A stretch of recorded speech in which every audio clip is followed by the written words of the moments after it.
So this is the delayed back to school night video that I just wanted to make for all you parents, so that way you could see everything that I didn't possibly get to at back to school night, and if you weren't able to make it to back to school night, get some information about the class.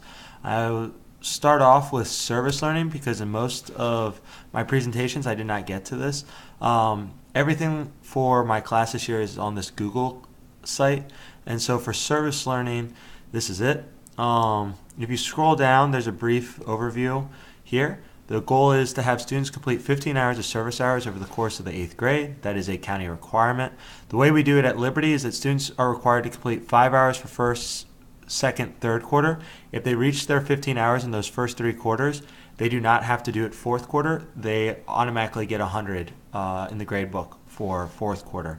The way we'll be logging our hours is through an online service called X2Vol. At the very bottom of here is some helpful information. Over here you can see this is a PowerPoint to help students log their hours. And here is a video if they want a more interactive version of seeing how they can log their hours. So some of the big things with service hours is that students do have to do the 5 hours every quarter to get credit. The service doesn't let them carry over additional over 5 to the next quarter or their goal. So that's why we ask for at least 5 hours every quarter. If they do more, it's great, and they can be put up and recommended for a citizenship award at the end of the year during our closing awards.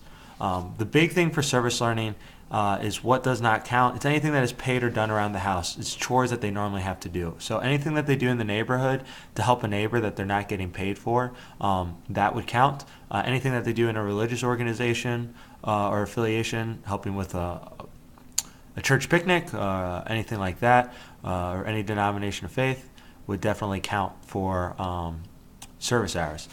Some helpful links over here are 2 Word documents with a bunch of different ideas to try and help students brainstorm. The other really helpful thing that we have this year is that if you click, all students have joined this class, and so the class is this class on Google Classroom is handled by not just me, but all the civics teachers and our social studies administrator, and is a great way for students to get information about service learning opportunities. The one that we have right now is on September 16th, and I've talked about this at Back to School Night, but if you can go online and see this with your son or daughter, it's a great way to have a dialogue about one way that they might be able to help out some students in the area. So that is service learning. The big other thing is that we are going to Finance Park. It's a field trip that we make every year. Our class, or my classes, will all be going, as I scroll down for you, on Thursday, September 21st. I go with my co-teacher, Mr. Lunsford. And so this is a really great opportunity for students to understand a lot of what you do for them, how budgeting works, and how difficult it can be depending on what your net monthly income is. So students get a random life situation. They could be a business executive. They could be a middle school social studies teacher. They could have any job in the world and have to make their budget off that. On the bottom here is the student information about what is asked of them, and they are getting daily reminders about this in class. The other big thing, though, is that we cannot do this field trip without parent volunteers. And so over here is some parent volunteer information if you're able to help. If you can help, you just click this little link here, and it will take you to a Sign Up Genius. You just scroll down. Again, it just has the information of when students are going, where it is, Google Map links. And if you come down here and you click the calendar view, it makes it much easier to sort through all the days, and you can just scroll down. Again, we're going the 21st, so you just click sign up, and it's a couple steps to finish. To go back, there's a nice little video here, and again, there's also a map, a Google map that you can make larger and just punch in your home address to find directions if you are, again, able to volunteer. The last thing that I just wanted to go back over for anyone that wasn't able to make it is just the home page. This unit tab breaks down all the different units. These are all under construction because this is my first year using this Google site, so I'm still transferring over a bunch of stuff and formatting everything.